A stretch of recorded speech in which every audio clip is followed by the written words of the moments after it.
नमस्कार दोस्तों, हमारी आज की कहानी। सास गुस्से से बोली, देखो तो महारानी को हमारी इज्जत की धज्जियां उड़ा रही। आखिर बहू ने ऐसा क्या किया? रचना ने गृह प्रवेश पर बहुत बड़ा फंक्शन रखा।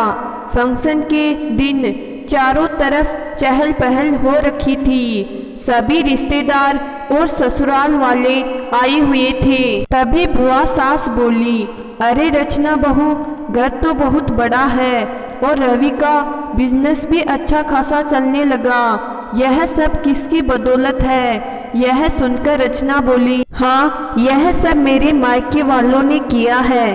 अगर हमारे बुरे वक्त में मेरे पापा मम्मी साथ न देते तो मैं और रवि शायद दोबारा अपनी गृहस्थी जोड़ ही नहीं पाते। लेकिन जो हुआ शायद अच्छे के लिए हुआ। हमें जिंदगी ने एक नया सबक सिखा दिया कि बुरे समय अपने भी साथ छोड़ देते हैं। रचना ने जब घर आए मेहमानों से यह कहा तो पास ही बैठी उसकी ननद ने सास के कान में बुदबुदाकर कहने लगी, देखो तो चालाक लोमड़ी को, जब देखो सबके आगे मेरे मायके वाले की रट लगाए रहती है। हम लोगों को तो कुछ समझती ही नहीं। सही कहा मम्मी, आजकल रचना भाभी कुछ ज्यादा ही मायके वालों के गुणगान करती फिर रही है। वो यहाँ सबको क्या बताना चाहती है कि हम लोग इनकी परवाह नहीं करते या हम लोग इनके सुख को देखकर जलते हैं। अरे बाकी का तो छोड़ो, आप तो माँ है। रवि भाई कुछ भी करे, उनकी कामयाबी और सैलरी में आपका भी हिस्सा है। क्या यह बात रचना भाभी भूल गई है? एक बार भी गलती से भी उसने आपका नाम नहीं लिया। सब रिश्तेदारों के आगे आपकी इज्जत का तमाशा बना दिया। और सबसे बड़ी बात की आज रवि भाई जो आपके बिना पूछे कुछ करते नहीं, अपनी पत्नी के पल्लू के पीछे खड़े होकर देखो कैसे सिर हिला रहे। अपनी पत्नी का गुलाम और ससुराल वालों का चमचा बन गया है। और माँ, यह सब किया धरा आपका ही है। आपने इसे सिर चढ़ा रखा था। ननन चंदा ने अपनी माँ के मन में भाभी के खिलाफ और जहर बढ़ने लगी।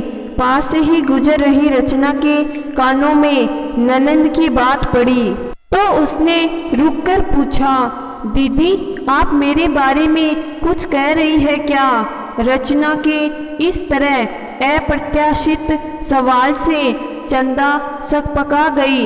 नहीं नहीं, मैं तो मम्मी से कह रही थी कि भैया ने कितनी जल्दी अपने बिजनेस को संभाल लिया। सही कहा दीदी, मेरे मायके वालों का साथ और भरोसे ने ही रवि को फिर से कामयाबी के शिखर पर बैठा दिया, वरना अपनों ने तो उन पर से भरोसा ही उठा लिया था। रचना की बात सुन चंदा की जुबान पर ताला लग गया। लेकिन बहू का बेटी को इस तरह जवाब देना सासू माँ के दिल को नस्तर चुभो गया। और शायद कुछ सच्ची लेकिन कड़वी बात उनको सहन नहीं हुई और वो चिल्ला पड़ी, तुम कहना क्या चाहती हो रचना बहू की? तुम्हारी और रवि की कामयाबी से हमको जलन हो रही और हम लोग लालची हैं। कोई अपने ही ससुराल वालों के साथ ऐसा करता है क्या? और यह क्या तुम सबके सामने अपने मायके वालों का डंका पीट रही हो? क्या हम लोगों ने कुछ नहीं किया तुम दोनों के लिए? किया ना, बिल्कुल किया। रवि पर अविश्वास किया, हमारे बुरे वक्त में हमें अकेला छोड़ दिया। और क्यों न अपने मायके वालों का गुणगान करूं। उन्होंने रवि पर, उसकी काबिलियत पर तब तक विश्वास दिखाया जब उन्हें जन्म देने वाली माँ, बचपन से साथ खेले भाई बहन ने यह कहकर नकार दिया कि वो बेकार और नालायक है, उसे बिजनेस की समझ नहीं है। रवि को रुपये देने का मतलब है कि रुपये को किसी दलदल में फेंक दिया जहां से वापस मिलना मुश्किल ही नहीं नामुमकिन है। और जब मैंने अपने गहने गिरवी रखकर उन पैसों को अपने पति के बिजनेस में लगाना चाहती थी तो आपने यह कहकर हम दोनों को घर से बाहर निकाल दिया कि ये गहने ससुराल वालों की तरफ से हमने तुम्हें दिए थे और अब यह गहने हमारे हैं, इन पर तुम दोनों का कोई अधिकार नहीं। क्यों मम्मी जी, यही कहा था ना पापा जी। और आपने रवि का बिजनेस घाटे में चल रहा था, उसे बिजनेस बढ़ाने के लिए फैक्ट्री खोलना था जिसके लिए उसे 5 लाख की जरूरत थी। उस समय सास और ससुर ने यह कहकर रुपए नहीं दिए कि खोटे सिक्के पर वो लोग पैसा नहीं लगा सकते। ननद जो हमेशा रवि से सबसे महंगे तोहफे की आशा रखती थी, बहुत अमीर घराने में उसकी शादी हुई थी, उसने भी पति के बिजनेस में घाटा का बहाना बना दिया, लेकिन ऊपरी दिखावा करते रहे कि भाई भाभी आप लोग मेरे साथ मेरे ससुराल में रहेंगे तो मेरी क्या इज्जत रह जाएगी, इसलिए आप कोई धर्मशाला में रह लीजिए। इतना कहकर उसने फोन काट दिया।